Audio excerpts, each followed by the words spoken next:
상담 유형에 대해서 살펴보도록 하겠습니다. 상담 유형은 여러 가지 형태가 있습니다. 그래서 오늘 여러분들과 같이 할 내용은요, 4가지 유형에 대해서 같이 한번 풀어보도록 하겠습니다. 먼저 면접 상담과 집단 상담입니다. 딱 상담 유형 보시면 어떻습니까? 대략 어떤 특징이 있고 어떤 단점이 있는지 아마 잘 아실 겁니다. 그럼 거기에 대해서 구체적으로 먼저 면접 상담 알아보도록 하겠습니다. 면접 상담이란 뭔가라는 겁니다. 보시는 것처럼 직접 상담자와 얼굴을 보고 상담을 하는 건데요. 그러면서 자신의 문제를 풀어가는 방법입니다. 어떻습니까? 얼굴 안 보는 거하고 보는 거하고 상담자가 대하는 태도 어떨까요? 네, 당연히 바뀌겠죠. 또한 내담자도 얼굴 보면서 하면 더 신뢰가 되고 자기의 진실한 이야기를 할 확률이 상당히 높습니다. 그렇다면 여기 내담자와 상담자의 신뢰관계라는 게 있습니다. 근데 면접 상담은 서로 말을 하는 관계이기 때문에 말을 할 때 다양한 상담 기법들이 필요하다는 겁니다. 그거는 우리 다음에 이제 배우게 될 건데요. 이 얼굴을 보면서 할 때는 공감하는 능력이나 아니면 경청하는 능력이나 또한 그 사람과 같이 이야기하는 감화 기법들이 여러 가지 있습니다. 그래서 특히 면접 상담을 할 때 다양한 상담 기법들이 활용된다는 거 잊지 마시기 바랍니다. 그 이유는 뭐냐? 바로 깊은 신뢰관계를 형성하기 때문입니다. 그렇다면 이 면접 상담의 장점은 무엇일까요? 우선 얼굴 보고 하니까 어떻습니까? 직접 만나니까. 구체적인 정보 수집이 용이합니까? 용이하지 않습니까? 당연히 용이하겠죠. 내담자가 또 추가적인 정보를 저희한테도 제공할 수도 있고요. 또 혹시 우리 상담자가 모르는 내용이 있다면 구체적으로 그 정보에 대해서 요청을 할 수 있다는 겁니다. 그 다음 두 번째로 다양한 상담 기법들을 사용하여 내담자의 문제에 접근하기 용이하다는 겁니다. 당연하겠죠. 앞서 얘기한 것처럼 깊은 이해관계가 형성이 됐다는 건 뭡니까? 바로 신뢰라는 게 형성될 수 있다는 겁니다. 그 다음 내담자와 깊은 이해관계 바탕으로 바람직한 상담 서비스를 제공 가능한데요. 우선 여러 가지 이제 장소나 시간적인 제한이 있더라도 가급적이면 면접 상담을 하는 게 상담의 질을 훨씬 더 높일 수 있다라고 할 수 있습니다. 근데 하지만 여기에 따라서 단점이 존재를 하죠. 어떤 단점이 우선 존재를 할까요? 우선 내담자가 직접 방문해서 얼굴을 보여준다는 겁니다. 얼굴 보여주면서 상담을 진행을 합니다. 상담을 진행하면 어떻습니까? 자기의 신분이 노출될 위험이 크겠죠. 그리고 또 중요한 건 주민번호나 자기 이름이 실명으로 거론돼서 직접 상담한다는 겁니다. 근데 노인분들은 어떠신가요? 자기의 신분을 노출하길 원하시나요? 실제로 젊은 사람이나 아마 대부분의 사람들은 자기의 신분을 노출하면서 자기의 재무정보를 노출하면서 상담받기에 상당히 꺼려한다는 점입니다. 이런 것들이 실제로 상담의 부담 요인으로도 작용한다는 거죠. 또한 상담자도 내담자에게 만족시켜줘야 된다는 겁니다. 그러니까 내담자가 실시간으로 어떤 이야기를 하거나 어떤 문제, 거기에 대한 답을 찾기를 요구를 합니다. 그렇다면 상담자는 처음 상담을 했다라고 한다면 어떻습니까? 상당히 부담이 많이 가겠죠. 그래서 문제 해결에 대한 욕구에 대해서 어떻게 해결해야 될 것인가? 실질적으로 상담자가 많은 부담을 느낀다는 겁니다. 저 또한 상담을 할 때 얼굴 보면서 할 때 어떤 문제가 존재를 하냐? 이걸 어떻게 해결해 줘야 될까? 실제 거기 앞에서 모르는 경우가 상당히 많습니다. 그럴 경우에는 우리 상담자의 자질과 태도 요건 중에서 뭐가 있었습니까? 정직해야 된다. 그리고 자기의 한계를 명확하게 이야기를 하고 만약에 능력 바뀌라면 전문 상담사와 다시 연계해서 해줘야 된다는 거 꼭 잊지 마시기 바랍니다. 만약에 상담료를 받는 경우 경제적 부담이 생김으로 해서 상담이 중지된다는 겁니다. 대표적인 유형의 상담으로 보면요. 변호사 상담일 겁니다. 변호사 상담은요. 시간당 10만 원에서 30만 원을 요구합니다. 그럼 뭐 조금만 얘기하더라도 2시간에서 3시간 정도, 작게는 20만 원에서 60만 원 정도의 시간이 소요됩니다. 그러면 어떻습니까? 상담을 받는 내내 내용에 집중하는 것보다 시간에 더 집중할 확률이 높습니다. 하지만 우리 노후준비 서비스 제공자분들은 어떻습니까? 상담료를 받습니까? 네, 당연히 받지 않죠. 그래서 실질적으로 우리에게는 내담자가 오셨을 때 좀 더 경제적 부담 없이 상담을 할 수 있도록 미리 이야기를 해주는 것도 좋을 것 같습니다. 다음으로 우리 집단 상담에 대해서 알아보도록 하겠습니다. 집단 상담이란 뭐냐? 그러니까 말 그대로 그냥 모여서 이제 하는 건데요. 상담자와 함께 자신의 태도와 행동을 수정하고요. 그리고 또 다수의 내담자끼리의 상호작용을 만든다는 겁니다. 그러니까 여러 명이 모여서 한 가지 주제를 가지고 이런저런 이야기를 합니다. 그러다 보면 서로의 비난이나 신란은 없고 서로 상대방에 대해서 어떻게 이해해야 되는가. 그러면서 나의 현재의 위치는 어디인가? 나는 제대로 상대방을 이해하고 있는가? 상대방의 이야기를 난 제대로 수용하고 있는가? 라는 거를 전반적으로 느끼게 해준다는 겁니다. 그때 사회자가 한 명이서 그 모든 것들을 컨트롤하게 된다는 겁니다. 이 집단 상담에 주로 쓰이는 곳은요, 치료 목적에 주로 쓰이게 됩니다. 특히 심리적이나 정서적 치료의 목적으로 대부분 활용이 많이 되고 있고요. 그런 건 아마 여러분 TV 보셔서 잘 알고 계실 겁니다. 또한 교육 목적을 위해서 활용이 된다는 겁니다. 교육 목적은 한 가지 주제에 대해서 어떻게 풀어가야 될지에 대해서 상호 의견을 통해서 하나의 단일된 목표를 이끌어낸다는 겁니다. 혹은 이 치료와 목적을 모두 활용할 수 있다는 겁니다. 근데 실질적으로 이 집단 상담을 할 때 가장 중요하게 생각해야 될 거는 사회자가 얼마만큼 진행을 잘하냐에 따라서 집단 상담이 성공하냐 실패하냐도 결정이 된다는 겁니다. 그래서 사전에 사회자는 철저한 진행에 대한 절차를 명확하게 숙지를 하고 상대편에 대한 객관성을 명확하게 유지를 해야 될 것 같습니다. 만약 개별 한 사람 한 사람에 대한 객관성을 유지하지 못한다면 상호 불만이 생겨서 이 집단 상담은 실패할 확률이 상당히 높아진다는 점입니다. 그렇다면 이 집단 상담의 장점은 무엇이냐? 우선 상담자는요, 한 명이 아니라 다수를 만나게 되어 있습니다. 다수를 만나서 여러 명의 접촉을 통해서 여러 명에 대한 내담자들에 대한 이해를 할 수 있고요. 그 사람들에게 어떻게 상담을 해야 될지에 대한 가늠의 기준점을 만들 수 있다는 겁니다. 또한 우리 상담자들은 어떻습니까? 한 명을 만났을 때보다 여러 명을 만났을 때 어떤 게 더 부담이 없을까요? 여러분 생각하신 것처럼 여러 명 만났을 때가 부담이 훨씬 적다라고 할 수 있을 겁니다. 그래서 두려움을 우리는 줄일 수가 있다는 장점이 있죠. 또한 개인 상담에 비해서 시간과 비용이 어떨까요? 상당히 절약되겠죠. 한 명이 1시간을 소요했다면 만약에 3명이 1시간을 소요했다면 어떻습니까? 시간과 비용은 당연히 감소되겠고 경제적으로도 상당히 절감이 되겠죠. 또한 학습을 통한 교육 효과를 제공한다는 겁니다. 이 학습은 단순한 강의식 교육이 아니라 일방적인 교육이 아니라 상호 교환을 통해서 그런 상호 학습을 통해서 교육 효과를 제공할 수 있다는 겁니다. 또한 상호 간의 깊은 사회적 교류 경험을 통해서 치료 기간 후 상호 협력의 대상을 확보한다는 겁니다. 같은 고민이 있는 사람들이 있을 거예요. 그 고민 있는 사람들끼리 거기서 친해지면서 따로 연락하면서 커뮤니티를 형성을 합니다. 그러면 실질적으로 그 앞에서 사회자가 그 시간에서 교육을 했던 내용보다는 상담했던 내용보다는요, 상호 협력을 통해서 서로 도움을 받을 수 있다는 겁니다.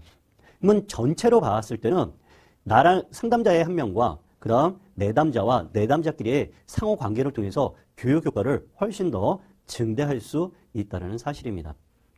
하지만 그 다음 또 하나가 집단 상담의 참여자는 문제 해결할 뿐 아니라 문제를 발견하는 역할도 합니다. 상담자가 내담자에 대해서 발견하지 못한 거를 그 내담자 속에서, 내담자 관계 속에서 내담자가 나애가 이런 문제가 있었고 혹시 너도 이런 문제가 있는 거 아니냐라고 이야기하면서 문제를 발견할 수 있다는 겁니다. 앞서 얘기한 것처럼 내담자 간의 관계를 촉진시키고요. 중요한 건 내 고민이 일개 한 명의 고민이 아니라 여러 사람도 같이 고민하는 내용이구나라는 생각을 들므로 해서 그 내담자의 고민이 사회화를 훨씬 더 강화시킬 수 있다는 겁니다. 한마디로 얘기하면 내 고민이 아닌 남의 고민도 될 수 있구나라는 걸 통해서 내 고민이 그리 큰 것은 아니구나라고 생각할 수 있다는 겁니다. 이에 비해서 단점이 존재를 합니다. 단점은 뭐냐? 집단 규범에 따라서 해야 된다는 압력이 있습니다. 내담자가 자신의 규범을 집단 규범으로 부적절하게 이제 대처하는 경우가 있는데요. 이때는 서로 간에 불신이라는 게 생기게 된다는 겁니다. 또한 상담자의 부적절한 지도성입니다. 말 그대로 사회자가 충분한 준비, 그 다음 철저한, 그 다음 객관성을 유지하지 않았다면요. 결국에는 리스크가 상당히 커집니다. 불만이 여러 곳에서 터지기 시작을 할 거고요. 그 불만은 전체 상담을 실패하게 만드는 최고의 요인이 될 수도 있다는 겁니다. 그래서 상담자분들은요. 앞서 얘기한 것처럼 철저한 준비와 객관성을 유지한다는 거 꼭 잊지 마시기 바랍니다. 그 다음 다른 내담자의 경험이 집단 경험에 의한 수용을 잘못하는 경우가 있습니다. 다른 쪽에서 상담을 해봤던 분들이 있을 거고요. 자기만의 생각에서 집단 경험으로 해보신 경험이 있을 겁니다. 그럼 어떻습니까? 여기에 기존의 룰과 전의 룰이 틀렸을 경우 어떤 결과가 발생을 할까요? 난 전에 이렇게 해봤는데 왜 이번엔 이렇게 하냐라고 불만 요소가 나오겠죠. 그리고 그거를 자꾸 상담 간에 이야기를 하게 될 겁니다. 그럼 어떻습니까? 내담자 간의 조화로운 것도 깨질 거고요. 사회자도 진행하기가 매우 어렵다라는 겁니다. 그래서 사전에 상담자는 어떻게 진행할 건지에 대해서 명확하게 이야기를 해준다면요. 이런 문제는 감소할 수 있다는 점입니다. 또한 집단에 대한 심리적 피해 가능성이 조금 더 클 수 있다는 겁니다. 이 이야기는 뭐냐면요. 거기서 힐링을 받으러 갔는데요. 얘기하다 보니까 어떤 한 분이 자꾸 거기에 대해서 내가 잘못한 거를 더 건드려 버리는 경우가 있습니다. 가령 이런 거죠. 아, 당신은 그러면 안 돼요. 그런 건 이런 거예요. 라고 내 고민을 어렵게 얘기했는데 상대방이 같은 내담자가 그렇게 얘기했을 경우 심리적 피해가 클까요? 안 클까요? 당연히 크겠죠. 오히려 힐링이 아니라요. 그거는 가고 싶지 않은 장소였을 거라고 저는 생각을 합니다. 상담 유형 2입니다.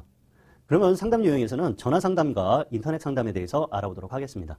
전화 상담 알아보도록 하겠습니다. 우선 전화 상담의 특징은 뭡니까? 단기 상담입니다. 어떤 정보를 필요로 할 때 익명성, 신속성, 내담자의 선택이 용이하다는 겁니다. 서로 얼굴 보고자 하니까 필요한 부분만 이야기한다는 겁니다. 이때는 이 전화 상담을 할 때는 이런 특징이 나올 수밖에 없는 이유는요. 어떻습니까? 장소를 왔다 갔다 하기가 너무 힘들잖아요. 그럼 그럴 때 상담하기가 상당히 용이하다는 겁니다. 또한 전화 매체를 활용하니까 어떻습니까? 대응도 쉽고요. 그리고 문제가 생기면 어떻습니까? 바로 개입해서 그 문제의 해결점을 이야기할 수 있다는 겁니다. 또한 내담자가 현재 처해 있는 어려움에 좀 더 집중할 수 있다는 겁니다. 전화를 건다는 건 급하다는 거거든요. 급하다는 건 뭡니까? 그 어려움을 바로 얘기할 수 있고 주로 전화 상담에는 한 가지의 고민을 주로 이야기하기 때문입니다. 그래서 여기 보시는 것처럼 시급한 문제를 보다 빨리 접근할 수 있다는 겁니다. 그러면 장점은 뭐냐? 앞서 얘기한 것처럼 익명성이 보장이 되고요. 실시간으로 바로 가능하다는 겁니다. 문제의 핵심으로 바로 들어갈 수 있다는 겁니다. 감정적 차원으로 특히 바로 들어갈 수 있는 건 어떻습니까? 전화를 건다는 건 감정이 극에 달했을 때도 전화 거는 경우가 상당히 많습니다. 그 다음 신속하게 내담자의 문제를 처리할 수 있다는 겁니다. 또한 내담자는 어떻습니까? 자신이 원하는 시간에 이야기를 할 수 있고요. 또 그리고 어떻습니까? 심리적이나 시간적, 경제적 부담이 훨씬 더 적을 것입니다. 이에 비해서 단점이 있습니다. 얼굴 보고 하면 눈빛 보고 얘기하면 어떻습니까? 진실 보고 얘기하겠죠. 그래서 전화로 하기 때문에 실제 거짓으로 할 확률이 높아지고요. 또한 얼굴을 보지 않았기 때문에 어떻습니까? 지속적인 상담이 곤란하다는 겁니다. 그래서 대부분 일회성으로 끝나는 경우가 상당히 많습니다. 또한 정성적 요인을 구체적으로 파악하기가 상당히 곤란하다는 겁니다. 얼굴을 보면서 어떻습니까? 태도적인 부분, 여러 가지를 우리는 파악할 수 있지만 전화로는 목소리로만으로는 확인할 수 없다는 사실입니다. 우리나라 노인의 전화 상담의 특징은 뭐냐면요. 대부분 가족 관련 상담이고요. 가족 관련 상담에서 어떻게 이 문제를 해결할 것인가라는 겁니다. 그렇다면 노후 준비 서비스 제공자분들은 어떻게 하냐? 말 그대로 그 말을 들어주면서 공감해 주시는 게 가장 좋다라는 거고요. 그 노인 전화 상담을 이용하는 내담자는 오히려 노인보다는 가족이 더 많다라는 겁니다. 우리 어르신이 이러시는데 전 어떻게 해야 될까요? 라는 게 실제로 조사 결과 더 많다라는 겁니다. 그리고 이 상담은요. 의식 수준, 생활 환경, 학습 정도에 따라서 차이가 많이 납니다. 그래서 상담자들이 사전에 이거를 미리 파악하고 전화 상담에 임할 수는 없습니다. 그래서 항상 서비스 의식으로 전화 상담을 임해야 된다고 저는 생각을 합니다. 그 다음에 인터넷 상담입니다. 마찬가지로 전화 상담과 같이 익명성과 실시간, 비용 절감이 가능하고요. 또한 다른 상담 사례를 통해서 간접 경험도 가능합니다. 또한 어떻습니까? 기존 상담 사례를 통해서 다양한 정보가 획득이 가능하겠죠. 단점은 어떻습니까? 좀 미화할 수 있겠죠. 글로써. 좀 더 낫다라고 미화할 수 있겠죠. 또한 지나치게 한정적으로 이야기를 해서 상담자와 내담자 사이에 상담 목적을 만들어낼 수가 없다라는 겁니다. 또 내담자 중심으로 이루어졌기 때문에 문제에 대해서 심층적 요인을 파악하기가 곤란하다라는 겁니다. 또한 내담자의 비언어적 특성을 문체나 한정된 단어에서 쓸 수 있습니다. 여러분 연애편지 써보신 적 있죠? 연애편지에 여러분만이 느끼는 감정을 단어로 씁니다. 그걸 상대방한테 줬더니 상대방이 잘 모릅니다. 나는 그 단어를 쓴 이유가 따로 있는데도 불구하고 상대방은 그걸 이해를 못한다는 겁니다. 어떻습니까? 만약에 인터넷 상담 들어온다면 우리도 그런 것들을 하나하나 찾아야 되는데 그게 너무 어렵다라는 사실입니다. 상담 방법의 활용에 대해서 알아보도록 하겠습니다. 상담 방법의 활용은요, 여러 가지 내용들이 있습니다. 그래서 회상 방법부터 역할 방법이 있는데요. 하나하나씩 살펴보도록 하겠습니다. 먼저 회상 방법입니다. 회상 기법이란 뭐냐? 말 그대로 여러분 생각하신 대로요. 과거의 경험을 생각하거나 그 경험을 현실의 문제와 연결시키는 겁니다. 일반적으로 구술법, 서술법, 명상법으로 활용이 되고요. 명상법은 어떻습니까? 어떤 가지 한 주제를 두고요. 거기서 생각을 한번 해보십시오라고 해서 지금의 그 문제와 그때 당시의 문제는 어떤 것이 변경이 되었습니까? 그때는 어떻게 대처했습니까? 그렇다면 지금은 어떻게 대처해야 될까요? 라고 명상법과 구술, 서술법들이 같이 혼용돼서 활용되기도 합니다. 이 회상 방법의 장점은 뭐냐라고 봤더니요. 과거를 한번 돌이켜봅니다. 그럼 어떻습니까? 자신이 어떻게 살아왔는지, 어떻게 과정을 통해서 그런 문제점을 해결했는지를 스스로 이해한 적이 있습니다. 분명히 지금 문제를 과거에는 해결했던 적이 있어요. 근데 지금은 힘들다. 그럼 그거를 과거 거를 다시 끄집어내서 어떻게 지금 문제를 해결할 것인가. 결국에는 자신의 독자성과요. 가치를 재발견한다는 게 가장 중요하다는 겁니다.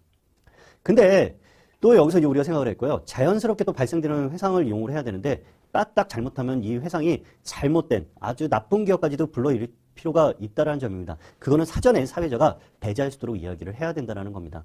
그래서 일반적으로는 이렇게 특별한 훈련이 필요 없지만 혹시 모를 거에 대한 불필요한 회상이 발생했을 거를 사전에 차단해 주시기 바랍니다. 또한 어떻습니까?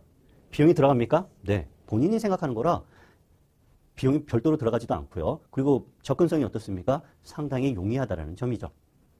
그 다음 조각 방법입니다. 조각 방법이란 가족원들의 가상의 위치와 자세를 형성을 해본다는 겁니다. 서로 위치 바꿔보는 거죠. 말 그대로요. 이렇게 생각해보면 역지사지라고 생각해 보시면 좋을 것 같습니다. 그때 사용하는 방법은요. 경험하는 비언어적 방법으로 이제 활용을 합니다. 그래서 저도 한번 참여를 해본 적이 있는데요. 그냥 말을 하지 않고 서로를 위하는 방법에 대해서 한번 해보십시오라고 했더니요. 참 재밌더라고요. 그때 제가 아직도 기억나는 건 안아줬을 때. 아, 그게 어떤 말보다 훨씬 더 아름다운 말이구나라는 거를 처음 느꼈습니다. 여러분도 혹시 이 조각 방법은요. 어렵게 생각하지 마시고요. 혹시 배우자와 자녀와 좀 사이가 안 좋으시다면요. 그냥 들어오셨을 때 우리 한 1분만 꼭 껴안고 있자라고 해서 한번 껴안아 보세요. 어떤 말보다요. 사랑이라는 게 더 전달될 거라고 생각을 합니다. 어떻게 보면 위치가 바뀌었다라고 하지만은 아마 그 가슴과 가슴이 만났을 때 그 따뜻함은 더 느끼지 않을까라고 생각을 합니다. 한번 실행해 보시기 바랍니다. 특징으로는요. 내담자의 조각가가 되어 다른 가족 구성원들의 자세를 취하게 되고요. 내담자가 의도하는 방식으로 하나의 모양을 이제 갖추어지게 됩니다. 그래서 결국에는 가족원들은 스스로가 하나의 관계망이라는 걸 확실하게 느껴진다는 겁니다. 그래서 뭐 우리 고부간의 갈등도 있으실 거예요. 그래서 한번 만약에 고부간의 갈등이 생긴다면요. 한 번 정도는 위치를 바꿔서 한번 해봐라 라고 얘기해 주시는 것도 좋지 않을까 생각을 합니다. 그 다음 문장 완성 기법입니다. 문장 완성 기법이라는 건요. 내담자가 가지고 있는 가치관과 고민, 그 다음 해결, 가족관계 등에 대해서 내담자 본인도 의식하지 못한 자아성에 대해서 직간접적인 정보를 제공하는 방법입니다. 그래서 결국에는 이 상담은요. 개인 집단 상담 전에 내담자에 대한 사전 정보를 획득하기 위해서 사용한다는 점입니다. 방법은 내가 만일 나는 뭐뭐를 원한다라는 미완성 문장을 이렇게 써놓습니다. 뭐 어쩌습니까? 자신의 가치가 있을 거고 그동안 살아왔던 경험, 원하는 것들이 있을 겁니다. 원트가 있겠죠. 그럼 어떻습니까? 거기다가 자신의 이야기를 했습니다. 그럼 상담자는 아, 이분은 무엇을 원하는가라는 거를 스스로 인식할 수 있다는 겁니다. 그걸 어떻습니까? 상담에 다시 활용할 수가 있겠죠. 그래서 주로 문장 완성 방법은요. 설문지로 활용하시는 것도 상당히 좋다라는 거 이해해 주시기 바랍니다. 진행 시 주의할 점은요. 문항에 대해서 솔직하게 응답하도록 해야 되겠죠. 장난을 하면 안 되고. 그 다음 요거는 뭡니까? 참고자료입니다. 유의해야 되겠죠. 또한 어떻습니까? 상담자는 선입견으로 작용하지 않게 유의해야 된다는 점입니다. 다음으로 심리극 방법입니다. 심리극 방법은 뭐냐? 우선 정신과의사 모레노에 의해서 이제 창시가 됐고요. 집단요법 중에 하나입니다. 그래서 여기 보신 거 연극적 방법을 통해서 인격 구조, 대인 갈등, 정신적 문제를 탐색을 하고요. 의사가 했기 때문에 집단 치료의 의미도 포함되어 있다는 걸 기억해 주시기 바랍니다. 이 심리학의 목표는 뭐냐면요. 잘못된 편견이나 오해 등을 풀고 적응력을 회복시킨다는 거고요. 결국에는 서로 간에 개인적으로 문제가 있었을 때 어떻게 풀어갈 것이냐. 어떻게 보면은 연극, 가상연극이라고 할 수도 있겠죠. 그걸 통해서 서로 간의 문제점들을 해결하는 방법을 이해하고 풀어갈 수 있다는 거죠. 여기에 장점은 뭐냐면요. 통찰 및 새로운 역할을 학습할 수 있다는 겁니다. 그래서 아까 우리 조각 방법도 있었지만은 조각 방법과 요거는 단지 요거는 픽션이 들어가냐, 그는 픽션이 조금 안 들어가냐, 그 차이가 있을 것 같습니다. 주로 활용되는 심리학 기법은 뭐냐면요. 독백으로 한번 얘기해 본다는 겁니다. 독백 상당히 힘듭니다. 자기의 이야기를 하는 겁니다. 내 장점은 하나 있습니다. 그냥 혼자 얘기해도 그냥 재미있습니다. 솔직히 저도 막 다니면서 막 이것저것 얘기를 혼자 얘기하는데 어떤 사람이 보면은 아, 저 사람이 조금 정신이 조금 그랬구나라는 생각도 좀 한다라는 겁니다. 또한 어떻습니까? 심리학하면서 역할도 바꾸기도 한번 해보기도 하고요. 또 어떻습니까? 거울 기법이라고 그래서 다른 사람이 거울에 비춰 보는 듯하게 연기를 한번 하는데 어떻습니까? 거울 보면서 자신과 이야기를 한다. 아마 경험해보지 못하셨을 겁니다. 거울을 보면서 자신을 위로할 수도 있습니다. 그래서 그 거울을 보고 위로하는 방법은요. 이렇게 꼭 껴안아가지고요. 수고했어 라고 한번 자신의 얼굴을 보고 한번 이야기를 해보십시오. 그동안 남이 저에 대해서 얘기를 했지만 내가 내 자신한테 위로한 적은 없지 않습니까? 혹시 이 강의가 끝나시면요. 거울 보고 한번 해보시기 바랍니다. 다음으로 역할 방법입니다. 역할 방법이란 뭐냐? 내담자나 상담에 참여하는 내담자 가족들 혹은 집단 상담 참여자가요. 각자의 역할을 맡아서 내담자의 문제와 관련된 상황을 연극으로 표현한다는 겁니다. 참 재밌을 것 같아요. 이거는 어떻습니까? 내담자의 마음을 가족들이 이해할 수 있다는 겁니다. 그래서 조각과 심리극과 역할 방법은요. 거의 역할을 바꿔서 해보기 때문에 역지사지라는 단어가 아마 더 생각이 나실 거라고 생각을 합니다. 방법은 심층적인 내담자의 문제보다는요. 집단의 현 문제, 개인의 당면 문제를 어떻게 해결할 것인가를 가장 중점을 둬서 실시를 하게 되고요. 상담 참여자들은 자신들의 일을 가지고 대본을 만들거나 연습을 해서 한다는 점입니다.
you